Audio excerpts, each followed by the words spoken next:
Cukup palih pemerintah Aceh peng musabakah itu mai puplung.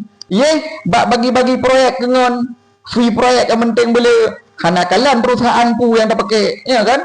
Nyo kan but malainya. Hoka malim yang kepala-kepala dinas yang bersangkutan dengan masalah musabakah yang kan dipecat aju. Nyo musabakah masalah agama. Nyo hidup pui rakyat ramai malai tu malim. Nyo betul ko pegang. Dan drone malim hati-hati. Gubernur Riau epat airdrop.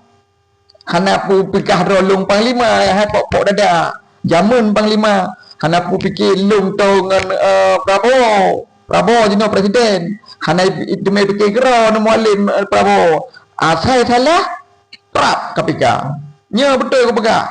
Nya kan gelam itu mai. Jadi kepala dinas yang apa kan bermasalah dengan masalah peng puplungnya nyo kan dipecat malih baik fikir le oh masalah maksud oh dinas pendidikan agama nan pecat aja nyo but musabakah nyo but urang nonton rame depu seandainya proyek jalan home lah kan walaupun hanja di proyek jalan kan tak puplung peng kan kalon nyo hana layak nyo baik sampai kan duh pak urang bahwa memang urang drone yang duduk inan bagi-bagi proyek kengon ya sebab le perusahaan-perusahaan yang layak masa perusahaan ngon kayak yang dabi perusahaan kan hana ngepres drop ni betul ko pegak menyana pateh doa masyarakatnya bahaya yo doa urang-urang terzalimi nah bahaya malim nyo kalau malim mentang petinggi-petinggi mandum bahaya yo